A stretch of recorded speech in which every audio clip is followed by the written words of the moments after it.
Get us started. Cool. Hey everyone, my name is Alex. I am a GTM advisor, part of Safari, cohort 6. Shout out to those of you in Safari. I previously led business development and partnerships at SushiSwap, one of the largest DEXs. Pretty well aligned with most of the ecosystem in those early days. Since then, kind of went off to do a lot of GTM consulting and now represent Blocky, a TEE provider, as well as Starkiller Capital, a liquid fund. And today we have Sam. Hey, I'm Sam. I'm marketing director at Offchain Labs. We're the builders of Arbitrum, and so I support everything alongside from Arbitrum all the way to the products that we have at Offchain Labs, including Prismatic Labs, which is Ethereum L1 client. So touch a lot of the Ethereum ecosystem from L2 to core products. Awesome. Well, I got some spicy questions, so hope everyone is buckled in and ready for this. First one, does any of this even matter? We have meme coins are just rampant. Every time we onboard a new user via pump.fun and then they get rugged, they end up leaving the ecosystem fully. We have SBF tweeting from jail. The president of the United States is launching meme coins. Like, why are we here? What are we doing? Yeah, it's how are the vibes? Yeah, I think vibes feel good in East Denver right now, which is great. But yeah, does it even matter? When you sent me this question, I was laughing, but it does. I mean, I think like this is where I feel fortunate for myself that I work at Offchain Labs, a place where we're building core infrastructure products across all of Ethereum, and this does matter. I think that we live in a world where privacy is not necessarily a reality, and the blockchain can unlock so much for us. And I think that's, at the core of everyone was like, we got that bug and that itch, not because of the memes and the financial gain. That's helpful, but it's not the reason why I think a lot of us are here. I think a lot of us are here because we believe in what a decentralized future could look like, and we have that cypherpunk inside of us that wants to stick it to the man, but also then help out everyone in the world, right? I think the moments that I've found for myself personally where this mattered was I was at a conference once and someone from Argentina came up to me and was like, Arbitrum changed my life, and I was like, please say more. And they literally said I took 60% of my paycheck, put it on Arbitrum and got yield.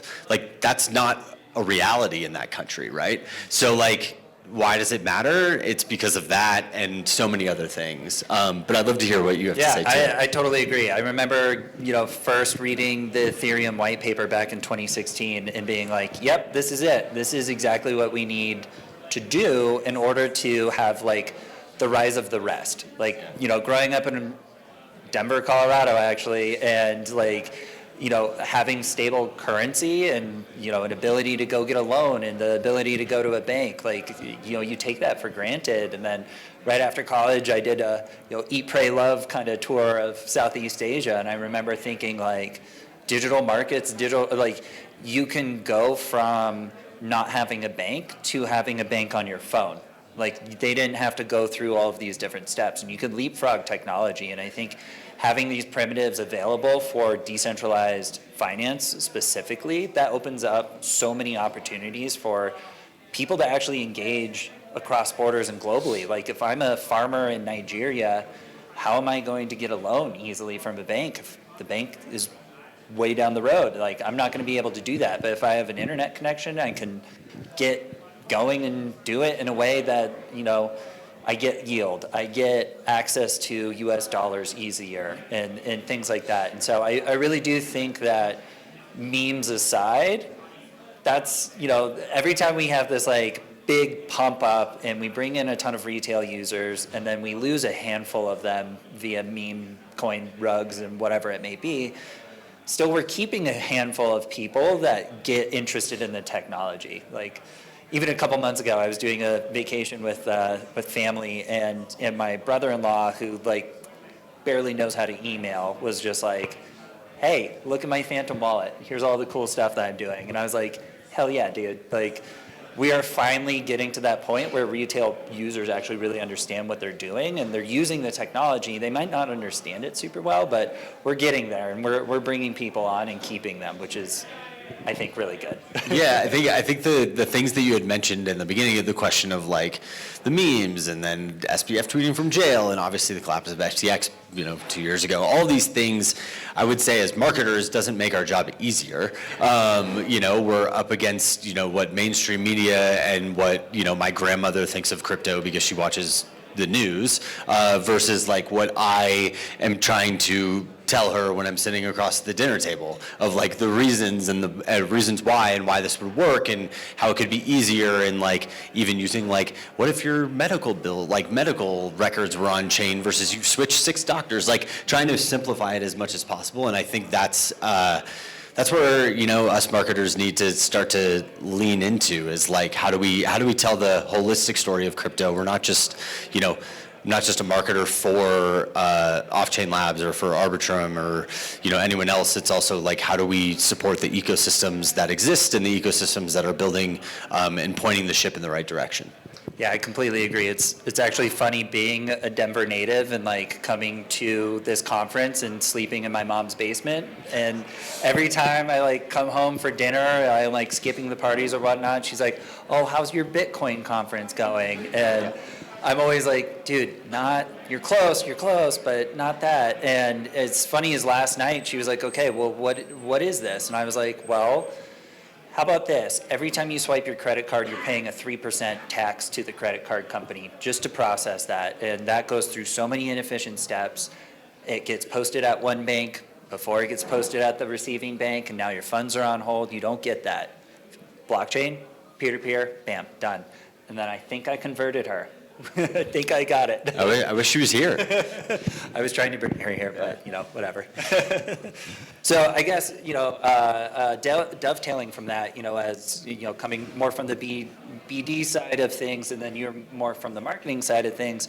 How do you view like growing an ecosystem of users and actually maintaining them long term? Like, I remember giving a talk at Consensus a few years ago, and it was right before you guys did your token drop, and I was kind of like, who knows how long the ecosystem is going to stick around once you do a token drop. But, as we've seen several years on, Arbitrum is still one of the biggest powerhouses there is in the space. So how do you view kind of like building and maintaining this ecosystem of users in community?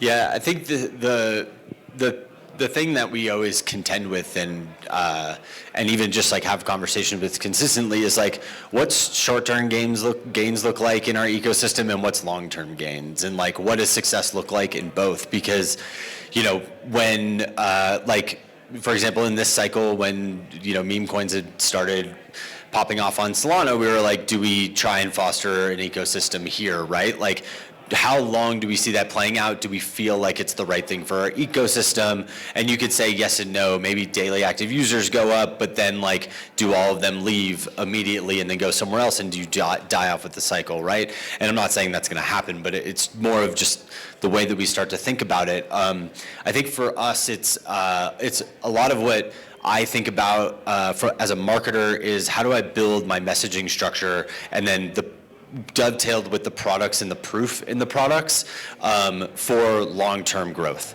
And long-term growth in crypto is like, it's the hardest thing to kind of stay steady and steadfast on, especially when you're getting a tweet sent to you by your founder or by a BD person or someone else being like, we should be doing this, right? And it's like, well, no, keep your eye on the prize at the end, right?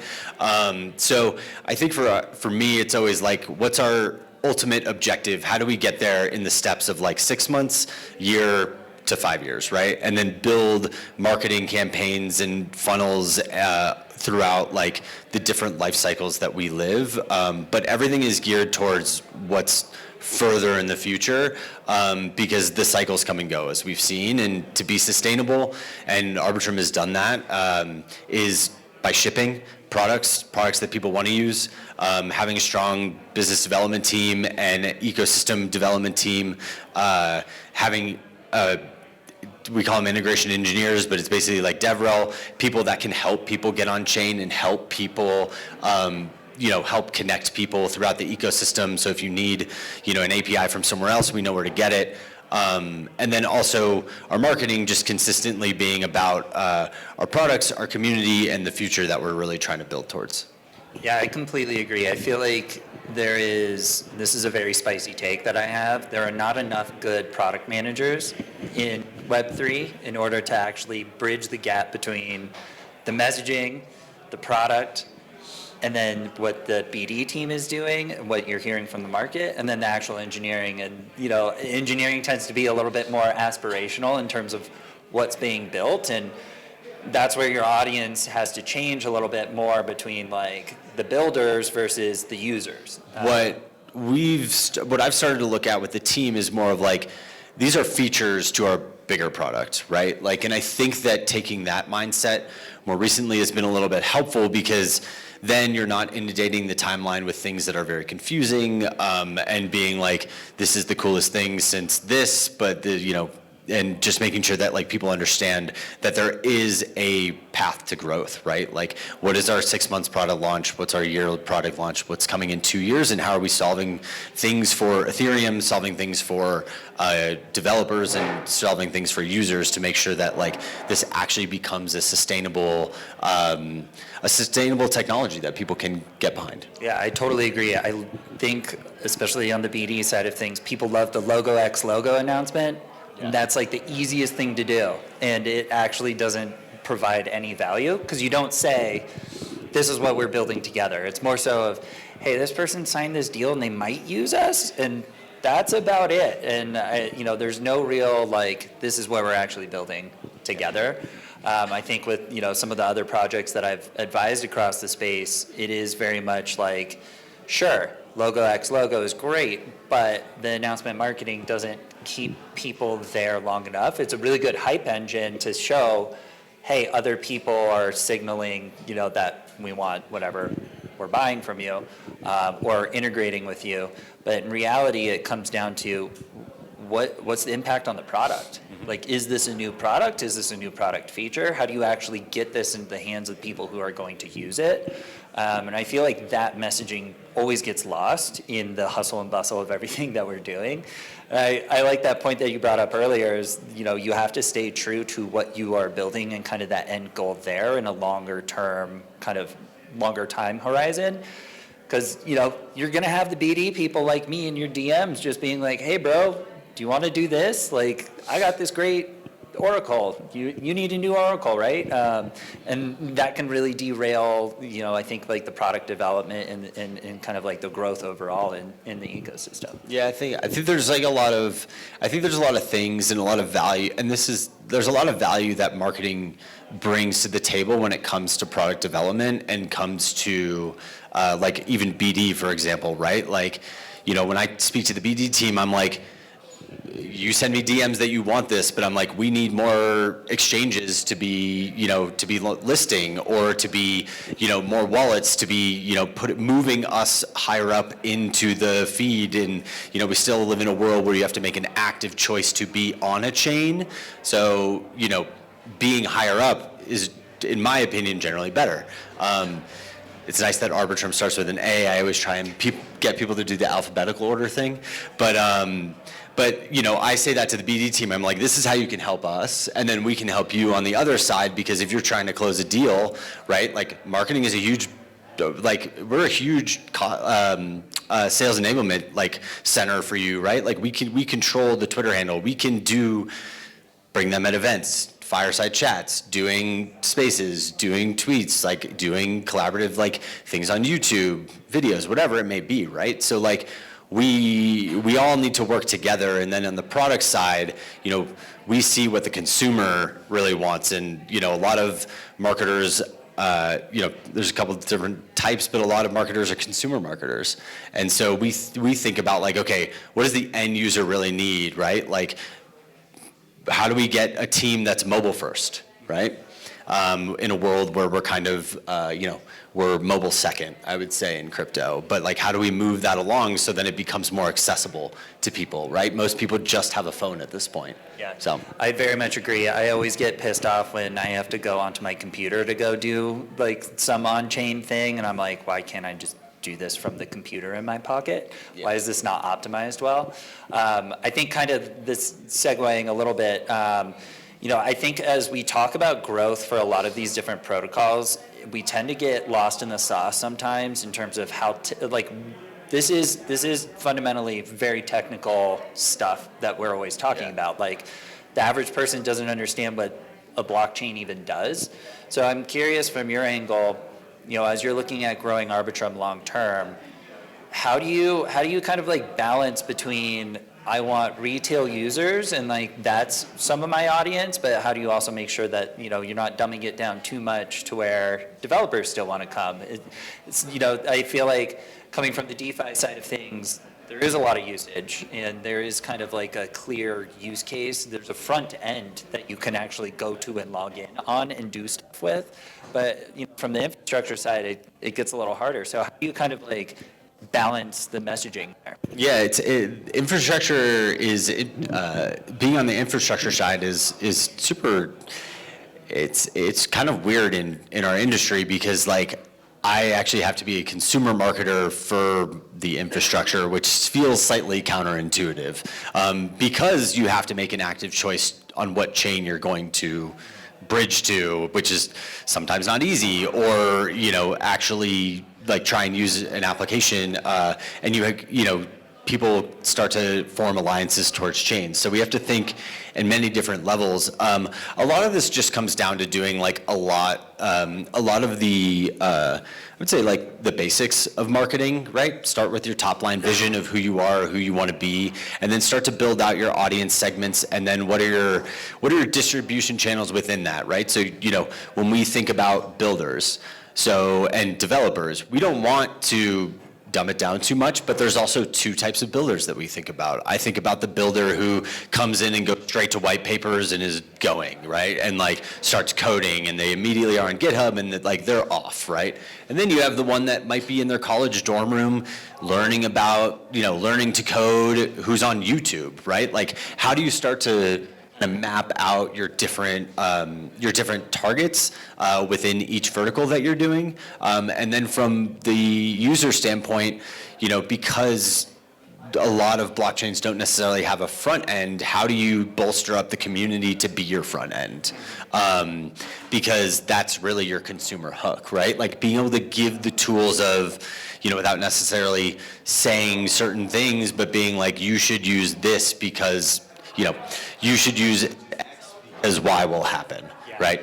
I completely agree with that. I think that the community angle is actually the most powerful growth tool in our tool belts as growth leaders is that community, because if you can get people to sell your product for free, that's the best thing you could possibly do. Like, at Sushi, we were able to galvanize a really large group of early DeFi users who were aligned, whether, better or worse, with token. And, we were one of the first DAOs that had a token that was DEX, and you could come in and use it, and there was a front end. And we had memes, and we had places for you to hang out in, and, especially during COVID, what else are you doing? You're on Discord talking to random internet strangers anyway, so why not do it in a place where you could also make money too?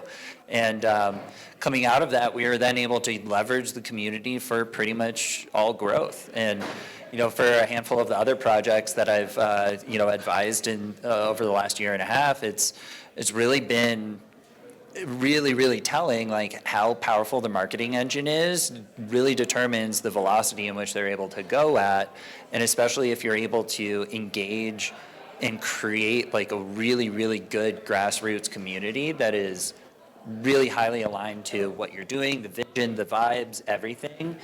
That's so much better than having a BD team, honestly. Like I was working with Soon, which is an L2 project on Solana. I came over and I remember being like, yeah, you have more marketers than BD people, and that's actually probably the better way of doing it here because it makes my job a lot easier. It's all inbounds.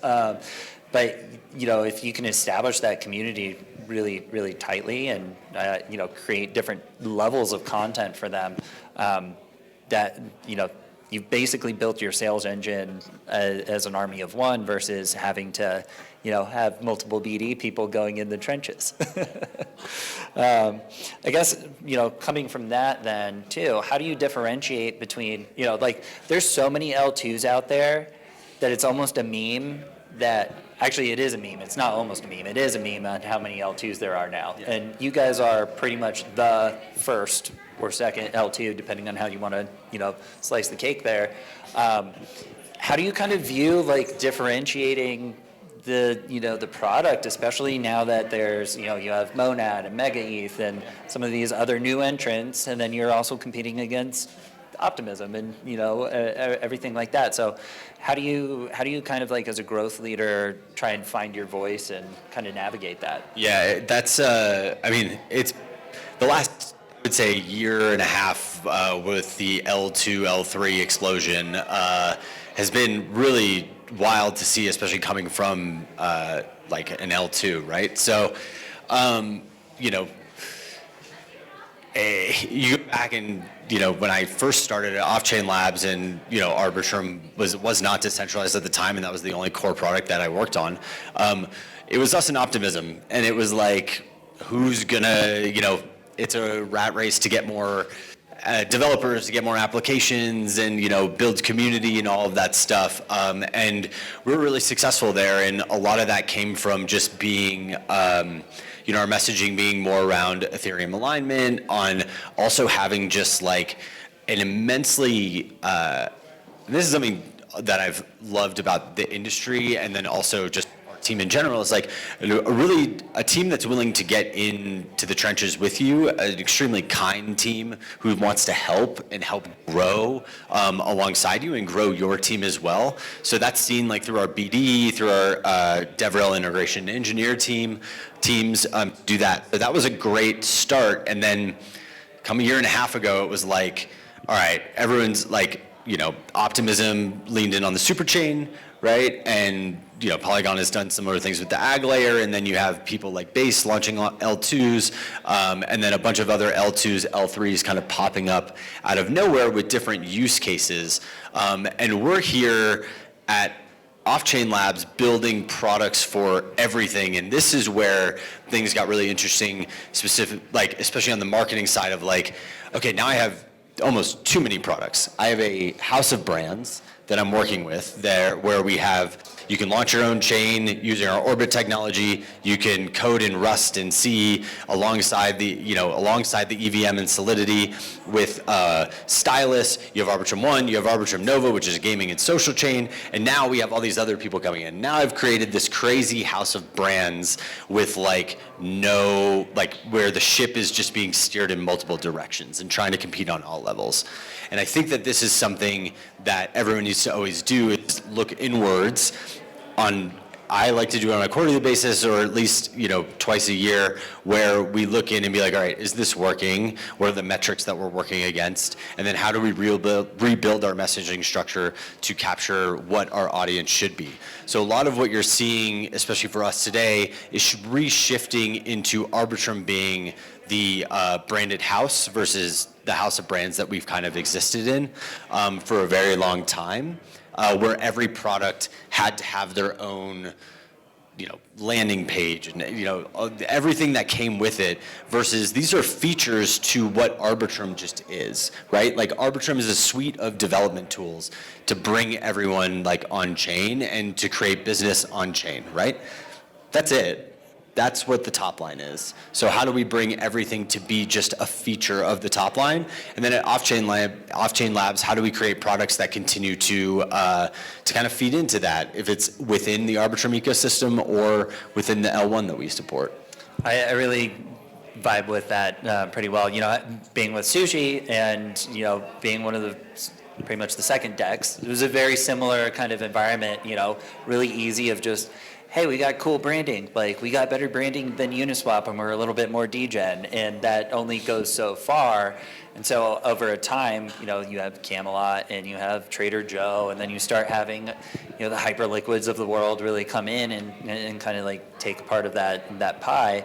But I think it is really about kind of what you were saying. How do you build this into an ecosystem, even if it's not meant to be necessarily an ecosystem or that wasn't the vision. I think that's what really, everything is Lego bricks in this space. So how do we build things on top of each other? And yeah, I really think that, kind of that approach there of this is a big tent and you fit under this big tent and we're building things together, I think brings a lot of people in and actually strengthens the community quite a bit. Yeah, I think also too, it's hard to, I think it's hard to stay the course. I think it's hard to stay the course when you have pressure from, all of your team to help, promote the ecosystem and make it better and bring users and people in. When you start to see other ecosystems doing really well, it's hard to really, that's when you need to have the most conviction in what you're building and who you are as an organization, and then just stay steady, because like a lot of projects have gone up and down like this, but like one thing that I'm proud to say, and you can see this like on-chain data and off-chain data as well, is like Arbitrum has always kind of been just very steadily upwards, which is great, and without having too many spikes up and down, which has been I think a testament to just like across the board what we're building, how we're talking about it, and who we're building for. Yeah. So changing tacks a little bit, we've been a little optimistic and aspirational so far. What have been some of the biggest mistakes, kind of fall on your face moments? I know I've had a lot. Yeah, for sure. I think honestly, I would say the biggest mistake, I wouldn't say it was a mistake. I would just say like the biggest learning curve that I had, because this was my first job in crypto, was one, what is this, right? Like when I first joined, I was kind of taking advice from a lot of different teams and a lot of different people inside and outside of our ecosystem. And everyone has their own way of doing things, but the one thing that I always thought was like the go-to-market for your products and the products that you're building will get you the furthest. To me, that's where kind of what I was talking about before, flipping it on its head and then rebuilding the branded house. I think the biggest pitfall that I had was not seeing that early enough and building the house of brands where we're just promoting too many things across the board. Our messaging gets confusing because of that. And with limited distribution channels in our industry, you really got to stay really tight and consistent. So that was, I would say, the biggest learning that I had just coming in. And then also just trusting your instincts as a marketer. Like if you come from consumer, if you come from Web 2, Web 3, it doesn't really matter. You're a marketer at heart. Like you understand consumers, you understand users, you understand people like at the core. And I think just trusting your intuition on like, no, I get people want this. That goes further than anyone who will tell you, no, we're building this robust product that's XYZ and is going to unlock XYZ. And like, that's all great, but without the people connection in it, no one's going to use it. So I think trusting your intuition is always key. And another learning that I had is not taking too much advice and just sticking to your guns, and then using the tools that are available to you to make sure that your decisions are grounded, hopefully have ROI and return. So yeah. Yeah, I think a lot of us, when we get into this space, I came from TradFi and then Web 2, and then you try to apply some of those mental frameworks when you're looking at growth, when you're looking at new market expansion or marketing or what types of partnerships we should have. I think in a lot of other industries, we're trained to spend a lot of time thinking before we actually execute. Yeah. And I think in this space, the space just moves so fast that you actually do really need to trust your intuition, and you're going to make a lot more mistakes that way, but that also means that the higher volume of execution, something will stick and will land. I remember even, in the sushi days and even beyond that, taking too much time to think about something of, should we do this? Should we do that? And then you spend so much time thinking about that you actually don't execute on anything. And, I think from my side of things, or in my experience, and, in a lot of the project I'm working with right now with Blocky, it's like we have great tech, but how do we where do we point this to? And sometimes you just gotta, point it in a direction and go and see if that works, and really trust your intuition of, we can steer the ship once we go, but we do need to leave. We have to go for a port and, be pushing forward. And, I think a lot of us just take too long to really, think about that, or, we want to over-engineer a lot of the growth, hacks and tactics that we have. Yeah, I think, Justin brought this up in the last conversation of like always proving yourself and proving like the ROI before you even do something. And like, if you want to move fast and break things like we're just trying to do as an industry, like you're going to make educated guesses, right? And like and one thing that I think really helped was having the straight up conversation with people on my team being like, we are going to misspend money. We have to be comfortable with that, but we're going to learn from it and we're not going to do it again. But like, just understand that like, if you want to move fast and break stuff, that's just what you have to do. And intuition is like the key to doing it. Yeah, absolutely. And there are sometimes, as long as you're doing stuff that is not illegal. Correct. Because we really skirt the line there sometimes. Yeah. General counsel is my best friend. Yeah. Sometimes DAOs don't even have that, and you're just like, I guess I can do this, but that's why I'm not doxxed, and and then you just let it rip. But I do think that in this space, it's like intuition and really thinking from kind of like what you were saying, thinking from the viewpoint of that end user, and like, with everything you do, and not really trying to over-engineer it, not trying to spend too much time thinking about it, but just, moving fast and breaking things, because you're going to break a lot of stuff. I think we have time for just one more. I guess I'm kind of curious, 2025, we're pretty far on from the original DeFi summer, which is when, I got in the space, and that's where a lot of people got in the space. Where are we in the next 5 years? What are you thinking about? Like, where are we going, and how do we get there? Yeah, I think the things that get me most excited I think there's two places that I think we need to grow a lot as an industry. One is, it's a very hot topic right now, especially if you're in the Ethereum ecosystem, is interoperability, moving across chains and moving across chains is very cumbersome as a whole. Like, if I am excited about something that's happening in another ecosystem, it could take me a long time to do that, especially if they're new and not as robust, like their product isn't as robust, where like they have all the bridging mechanisms and you have to start jumping around a lot. So I think interoperability, and those are some things that we're working on at Off-Chain Labs, specifically to bring to Arbitrum, but not only just Arbitrum, the whole Ethereum ecosystem. So that feels like short-term excitement. And then something that I touched on before, like moving from mobile second to mobile first, I think is going to be would be a huge unlock for our industry. Building products that are mobile first, that like I can do on my phone on the fly, I can participate, and I think that was like when I think of like when Robinhood came out, and like it was the first time that I was ever like trading on my phone, and I was just like, wow, this is so simple. I'm sitting in my cubicle at American Express being like, I'm gonna get rich off of penny stocks, right? But like, it was the first time it was like an unlock of like democratizing finance and putting it on in your pocket, right? And I think that we have an opportunity to do that if we kind of flip the lens and get our products to a point where they do become mobile first and still secure.